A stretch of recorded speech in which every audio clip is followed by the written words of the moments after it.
آگے سورہ سجدہ ہے، یہ بھی مکی صورت ہے۔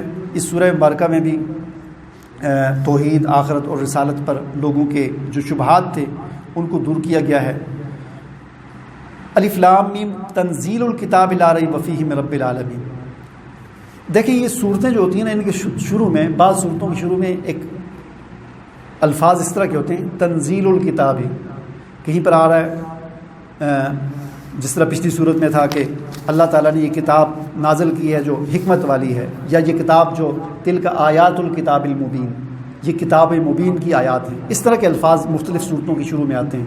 ان کو اس مثال سے سمجھیں جس طرح ریڈیو ہوتا ہے نا، ریڈیو جب ہم سنتے ہیں تو اس میں کیا کہتے ہیں، یہ ریڈیو پاکستان اسلام آباد ہے، یہ ریڈیو پاکستان کراچی ہے، یہ آل انڈیا ریڈیو جو ہے دہلی ہے، ہاں جی، یہ وائس آف امریکہ ہے۔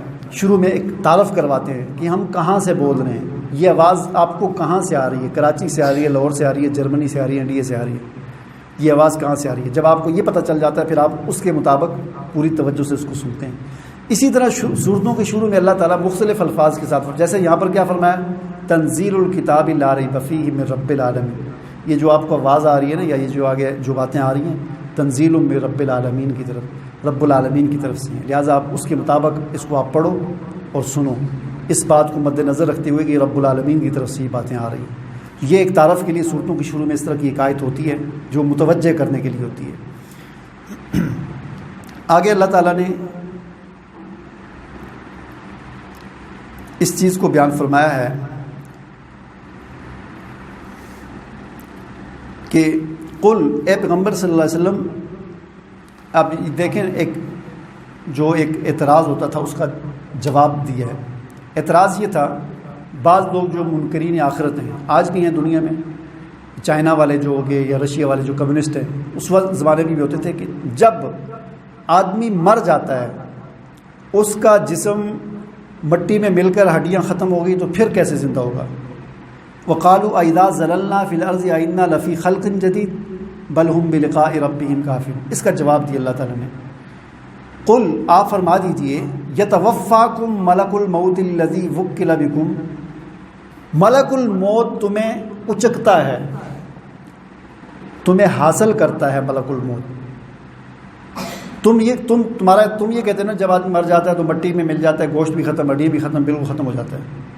فرمایا کہ ایسا نہیں، ملک الموت تمہیں حاصل کرتا ہے، تمہیں نکال دیتا ہے، تمہیں اپنے قبضے میں لے کر کہیں لے جاتا ہے۔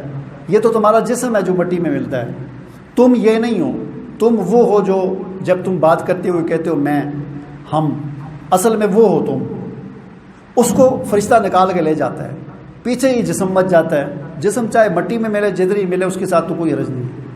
اصل چیز جسم نہیں ہے، اصل چیز تم، ہم، میں، وہ خود ہی ہے، جسے ہم روح کہتے ہیں۔ یہی وجہ ہے کہ دیکھیں جب کسی آدمی کا ہاتھ کاٹ دیں تو ہاتھ جب کٹتا ہے یہاں سے تو وہ بے جان ہو جاتا ہے، مٹی میں مل جاتا ہے، ختم ہو جاتا ہے، لیکن بندہ پھر بھی پھرتا رہتا ہے۔ کئی ایسے لوگ ہوتے ہیں دونوں ہاتھ بھی کٹے ہوتے ہیں، دونوں ٹانگیں بھی کٹی ہوتی ہیں، یہاں سے لے کر یہاں تک بس ہوتے ہیں، ٹھیک ٹھاک ہوتے ہیں۔ کیوں؟ اس لیے کہ اس کے اندر ابھی وہ روح ابھی اس کے اندر موجود ہے۔ تو یہی چیز سمجھائی جا رہی ہے کہ تمہارے ذہن میں یہ آ رہا ہے کہ شاید یہ جسم اصل ہے، یہ مٹی میں مل گیا تو پھر کیسے بنے گا، تو یہ نہیں ہے۔ ملک الموت یتوفاکم، وہ اچک لیتا ہے تم میں سے، تمہارے اندر سے تم کو۔ جسم پھر ادھر رہ جاتا ہے، وہ جدھر مرضی جائے، تمہیں وہ لے جاتا ہے جہاں پر لے جانا ہوتا ہے، اور وہاں پر پھر تمہارا حساب کتاب ہوگا۔ یہ چیز یہاں پر بڑے زبردست طریقے سے سمجھائی گئی ہے، قل یتوفاکم ملک الموت الذی وکل بکم ثم الی ربکم ترجعون۔ دعا کریں اللہ تعالیٰ عمل کرنے کی توفیق عطا فرمائے۔